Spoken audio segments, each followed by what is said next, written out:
The Rajah's Nemesis, a short story by W.C. Morrow. In my travels abroad, I once encountered an extraordinary illustration of the shifts to which nature will resort in her efforts to overcome the inconvenience arising from a deprivation of the tools with which she is accustomed to work. And the facts of the case are sufficiently peculiar and tragic to warrant their relation. I was summoned from Calcutta to proceed to the heart of India, being wanted by a certain rich and powerful Rajah to perform a dangerous surgical operation upon one of the women of his household. I found the Rajah to be a man of lofty character, noble and generous, but as circumstances afterward developed, he was possessed of a sense of cruelty purely oriental, and in sharp contrast to the extreme indolence of his disposition. He was so grateful for the success which attended my mission that he urged me to remain his guest at the palace as long as it should please me to stay. And, as may be surmised, I thankfully accepted the invitation. One of his servants early attracted my notice, for he was a man of marvelous capacity of malice and vindictiveness. His name was Neranya, and I am certain that there must have been a large proportion of Malay blood in his veins, for unlike the Indians, from whom he differed also in complexion, he was extremely active, alert, nervous, and sensitive. He had one redeeming trait, and that was love for his master. Once his violent temper led him to the commission of an atrocious crime, the fatal stabbing of a dwarf. In punishment for this, the Rajah ordered that Naranya's right arm, the offending one, be severed from his body. The sentence was executed in rather a bungling fashion by a stupid fellow armed with an axe, and I, being a surgeon, was compelled, in order to save Naranya's life, to perform a second amputation upon the stump of the arm, which left not a vestige of the limb remaining. Just here, as a possible partial explanation of the terrible and extraordinary things which followed, I must call intelligent attention to a matter which has long engaged my notice. We see that when one arm has been lost, the other acquires an unwonted dexterity, thus measurably compensating for the loss. Further, if both arms have been removed, an extraordinary nimbleness is exhibited in the feet, for they come to discharge to a considerable extent the functions of hands, to so great an extent that the toes display a power of prehension which one might suppose had not existed in them since our abandonment in the evolutionary process of the tree-climbing habit. Thus, with the toes, an armless man may learn to hold a pen and to write, to load and fire a pistol, to cut food with a knife, and convey it to his mouth with a fork, to sew, and to do 100 other useful things, and some which are purely ornamental, as painting, playing a harp, and the like. I once saw an armless man give his wife a sound, thrashing with a rawhide whip. If now one of the legs be removed, the remaining foot will develop an almost redoubled capacity, its agility being marvelous. But suppose that this member too should be parted with. Has nature reached the end of her resources? Remember, the dexterity that she developed in those members which remained after the amputation of others was primarily of a character to take the place of that which enabled the others to minister to the needs of life. Granted that both arms and both legs are gone, has nature, I have asked, reached the limit of her resources in the accomplishment of an earnest and controlling purpose, praiseworthy or perverted? Let us inquire into the philosophy of the process by which this compensating dexterity is developed. It is easy for the scientist to tell us that this is done by the concentration of the will and the persistent exercise of the muscles in obedience thereto. But to my understanding, this explanation is not sufficient. The principle of life, the amazing persistence of this principle, and the ways in which this persistence is maintained are all inscrutable mysteries, necessarily and forever beyond our comprehension. It is the fashion of transcendentalism, not followed, however, by the greater scientists, to maintain that we have a spiritual as well as a material nature. And by evolution, there has grown out of that belief another, that this spiritual nature is imperishable, indestructible. The fashionable, though inaccurate, term is immortal. The spirit is assumed to be the ego, the consciousness, that which fixes individuality and determines identity. Now we know that mind is consciousness, and that the mind has its seat within the brain. But the brain is identical in its chemical, structural, molecular, and functional characteristics with the nerves which lead from it and ramify throughout the body. Therefore the mind, and consequently the spirit, ramifies throughout the body. And hence it follows that if the spirit is indestructible and should be separated from the body, by death or otherwise, it must have the essential form and appearance of the body. The fact of our being unable to see it presents no obstacle to the argument, for we are unable to see countless things which we are certain exist. The argument thus put in logical shape may account, by unconscious synthetical reasoning, for the prevalent belief, seemingly inherent, that the spirit retains the form of the body after death. For there is no other conception of the human spirit's form. We never imagine it as having the shape of a ball, or a comet, or a balloon, or a cloud, or as being formless. Then it must follow that, assuming the spirit to be indestructible, and as having the form of the body, the amputation of a limb does not exterminate that part of the spirit which occupied that limb. But as the indivisibility of the spirit must be admitted as an essential factor of identity and individuality, that part of the spirit which had occupied the amputated limb must always be present in the place where the limb had been, and must there, in that place, possess all the consciousness and intelligence which belonged to it before the limb was amputated. This argument may be pursued to some astonishing conclusions which do not vitally concern the purposes of this relation. I might be asked, for instance, if the potentiality of a spirit is dependent upon its possession and control of a body, of what avail is it to speculate upon the unseparated existence of the spirit of an amputated limb? But there are some who declare that this dependence need not and does not always exist. This, it must be understood, is not the line of argument pursued by scientists, for they have a purely materialistic explanation for all the singular phenomena resulting from amputation. But are they not inconsistent?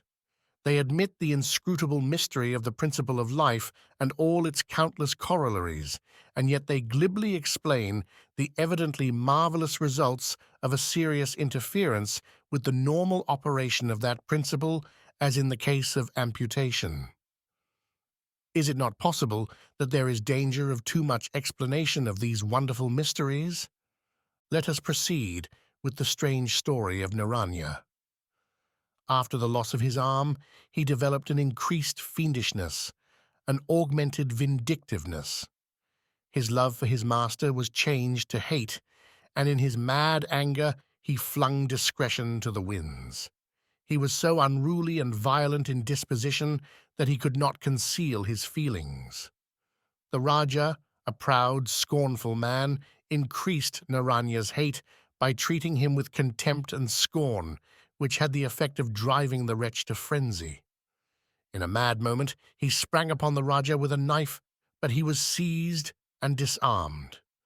To his unspeakable dismay, the Rajah sentenced him for this offense to suffer amputation of the remaining arm. It was done as in the former instance. This had a temporary effect in curbing the man's spirit, or rather in changing the outward manifestation of his diabolic nature. Being armless, he was at first largely at the mercy of those who ministered to his wants, a duty which I undertook to see was properly discharged, for I felt an interest in this horribly perverted and distorted nature.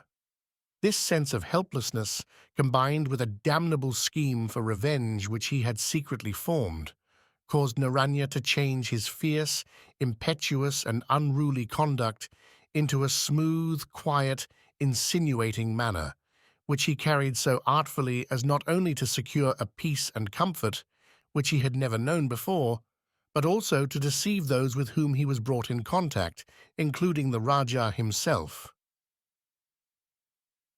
Neranya, being exceedingly quick, nimble, and intelligent, and having a tremendous will, turned his attention to the cultivation of dexterity in his legs, feet, and toes. And in due time, he was able to perform wonderful feats with those members, such as I have noticed already. His capacity, especially for destructive mischief, was restored. One morning, the Rajah's only son, a young man of an exceedingly lovable and noble character, was found dead in bed. His murder was a singularly atrocious one, the body being mutilated in a sickening manner. But in my eyes, the most significant of all the mutilations was the entire removal and disappearance of the young man's arms. In the wild distraction which ensued in the palace upon the discovery of the mutilated body, the importance of that one fact was overlooked. It was the basis, however, of a minute investigation, which I made, and which in time led me to the discovery of the murderer. The murder of the young man nearly proved the death of the Rajah, who was thrown into a serious illness, which required all my skill and attention to combat.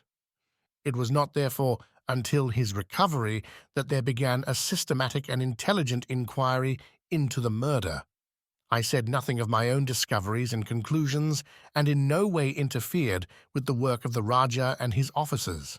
But after their efforts had failed, and I had completed my own work, I submitted to the Rajah a written report, making a close analysis of all the circumstances, and closing by charging Neranya with the murder. I still have a copy of that singular report, and I regret that its length prevents its insertion here. It deals with unusual facts and is an illustration of the value of special knowledge and pure reason in the detection of crime. My facts, arguments, and deductions were so convincing that the Rajah at once ordered Neranya to be put to death, this to be accomplished by slow and frightful torture. The sentence was so cruel, so revolting, that it filled me with horror, and I implored that the wretch might be shot. Finally, purely through a sense of noble gratitude, the Rajah yielded.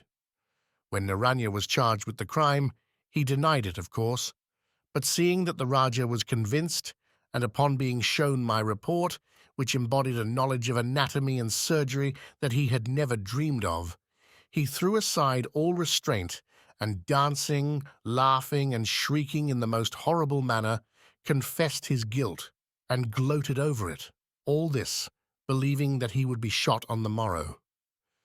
During the night, however, the Rajah changed his mind, and sending for me in the morning, informed me of his new decision. It was that Naranya's life should be spared, but that both his legs should be crushed with heavy hammers, and then that I should amputate both limbs as close to the trunk as possible. I was too much astounded to utter a protest, and besides, there was grounded within me that unyielding and often inhuman medical principle which counts the saving of life at any cost the highest duty. I may add that, appended to this horrible sentence, was a provision for keeping the maimed wretch a prisoner and torturing him at regular intervals by such means as afterward might be devised. Sickened to the heart by the awful duty which confronted me, I nevertheless performed it with success, and I must pass over in silence the hideous details of the whole affair. Let it suffice to say that Neranya escaped death very narrowly, and that he was a long time in recovering his wonted vitality. During all these weeks the Rajah neither saw him nor made inquiries concerning him, but when, as in duty bound, I made an official report that the man had recovered his strength, the Rajah's eyes brightened, and he emerged with deadly activity from the stupor of grief in which he so long had been plunged. He ordered certain preparations made for the future care of his now helpless victim. The Raja's palace was a noble structure, but it is necessary here to describe only the grand hall. It was an immense room with a floor of polished stone and a lofty arched ceiling. A subdued light stole into it through stained glass set in the roof and in windows on the sides. In the middle of the room was a fountain which threw up a tall, slender column of water in the center, with smaller jets grouped around it. Across one end of the hall, halfway to the ceiling, was a balcony, which communicated with the upper story of a wing, and from which a flight of stairs descended to the stone floor of the hall. This room was kept at a uniform temperature, and during the hot summers it was delightfully cool. This was the Raja's favorite lounging place, and when the nights were hot, he had his cot brought hither, and here he slept. This hall was chosen for Naranya's permanent abiding place. Here was he to stay as long as he might live, without ever a glimpse of the face of nature or the glorious heavens. To one of his restless, nervous, energetic, discontented nature, the cruelty of such confinement was worse than death. But there was more yet of suffering in store for him, for at the Raja's order there was constructed a small iron pen, in which Neranya was to be kept. This pen was circular and about 4 feet in diameter. It was elevated on 4 slender iron posts, 10 feet from the floor, and was placed halfway between the fountain and the balcony. Around the edge of the pen was erected an iron railing 4 feet high, but the top was left open for the convenience of the servants whose duty it should be to care for him. These precautions for his safe confinement were taken at my suggestion, for although the man was deprived of all 4 of his limbs, I still feared that he might develop some extraordinary, unheard-of power for mischief. It was provided that the attendants should reach his cage by means of a movable ladder. All these arrangements having been made and Neranya hoisted into his prison, the Raja emerged upon the balcony to see him, and the 2 deadly enemies faced each other. The Raja's stern face paled at the hideous sight which met his gaze, but he soon recovered, and the old, hard, cruel, sinister look returned. Neranya, by an extraordinary motion, had wriggled himself into an upright position, his back propped against the railing. His black hair and beard had grown long, and they added to the natural ferocity of his aspect. Upon seeing the Raja, his eyes blazed with a terrible light, his lips parted, and he gasped for breath. His face was white with rage and despair, and his thin, distended nostrils quivered. The Raja folded his arms and gazed down upon the frightful wreck which he had made. Neranya returned the gaze with blazing eyes. Oh, the pathos of that picture, the inhumanity of it, the deep and dismal tragedy of it! Who might look into that wild, desperate heart and see and understand the frightful turmoil there, the surging, choking passions, unbridled but impotent ferocity, frantic thirst for a vengeance that should be deeper than hell? Neranya gazed, his shapeless body heaving, his eyes ablaze, and then, in a strong, clear voice, which rang throughout the great hall with rapid speech, he hurled at the Raja the most insulting defiance, the most awful curses.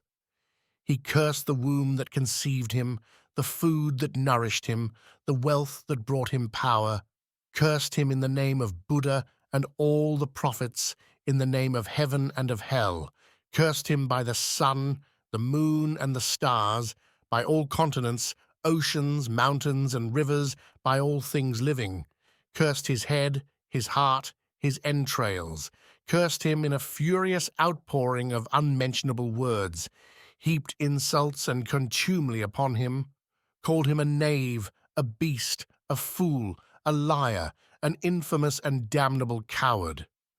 Never had I heard such eloquence of defiance, curses, and vituperation, never had heard so terrible a denunciation, so frightful and impetuous an outflow of insults. The Raja heard it all calmly, without the movement of a muscle or the slightest change of countenance, and when the poor wretch had exhausted his strength and fallen helpless and silent to the floor, the Rajah, with a grim, cold smile, turned and strode away. The days passed. The Rajah, not deterred by Naranya's curses, often heaped upon him, spent even more time than formerly in the great hall, and slept there oftener at night, and finally Neranya, wearied of cursing and defying him, maintained a sullen silence. The man was a study for me, and I noticed every change in his fleeting moods. Generally, his condition was one of miserable despair, which he attempted bravely to conceal. Even the boon of suicide had been denied him, for when he was erect, the top of the rail was a foot above his head, and he could not throw himself over it and crush his skull on the stone floor below. And when he had tried to starve himself, the attendants forced food down his throat so that he abandoned such attempts. At times his eyes would blaze, and his breath would come in gasps, for imaginary vengeance was working within him. But steadily he became quieter and more tractable, and was pleasant and responsive when I conversed with him. Whatever the tortures the Rajah had decided upon, none had as yet been ordered, and although Neranya knew that they were in contemplation, he never referred to them or complained of his lot. The awful climax of this terrible situation was reached one night, and even after this lapse of years, I cannot approach a description of it without a shudder. It was a hot night, and the Rajah had gone to sleep in the great hall of the palace, lying on a high cot. I had been unable to sleep in my apartment, and so I stole softly into the hall through the heavily curtained entrance at the end, furthest from the balcony. As I did so, I heard a peculiar soft sound above the gentle patter of the fountain. Naranya's cage was partly concealed from my view by the spraying water, but I suspected that the unusual sound came from him. Stealing a little to one side and crouching against the dark hangings of the wall, I could faintly see him in the dim light which illumined the hall, and then I discovered that my surmise was correct. Neranya was at work. Curious to learn more, I sank into a thick robe on the floor and watched him. My sight was keen, and my eyes soon became accustomed to the faint, soft light. To my great astonishment, Neranya was tearing off with his teeth the bag which served as his outer garment. He did it cautiously, casting sharp glances frequently at the Rajah, who, sleeping soundly on his cot, breathed heavily. After starting a strip with his teeth, Neranya would by the same means attach it to the railing of his cage and then wriggle away, much after the manner of a caterpillar's crawling, and this would cause the strip to be torn out the full length of his garment. He repeated this operation with incredible patience and skill until his entire garment had been torn into strips. 2 or 3 of these he tied together with his tongue, lips, and teeth, and secured the ends in a similar way to the railing, thus making a short swing on one side. This done, he tied the other strips together, doubling some which were weak, and in this way he made a rope several feet in length, one end of which he made fast to the rail. It then began to dawn upon me that he was going to make an insane attempt, impossible of achievement without hands or feet, arms or legs, to escape from his cage. For what purpose? The Rajah was asleep in the hall. I caught my breath. Oh, the desperate, insane thirst for revenge which consumed the impotent, miserable Neranya. Even though he should accomplish the impossible feat of climbing over the railing of his cage and falling to the stone floor below, for how could he slide down the rope? He would, in all probability, be killed or stunned. And even if he should escape these dangers, it would be impossible for him to climb upon the cot without rousing the Rajah, and impossible even though the Rajah were dead. A man without arms or legs might descend by falling. He never could ascend by climbing. Amazed at his daring, and fully convinced that his sufferings had destroyed his reason, I watched him with breathless, absorbing interest. He caught the longer rope in his teeth at a point not far from the rail. Then, Wriggling with great effort to an upright position, his back braced against the rail, he put his chin over the swing and worked toward one end.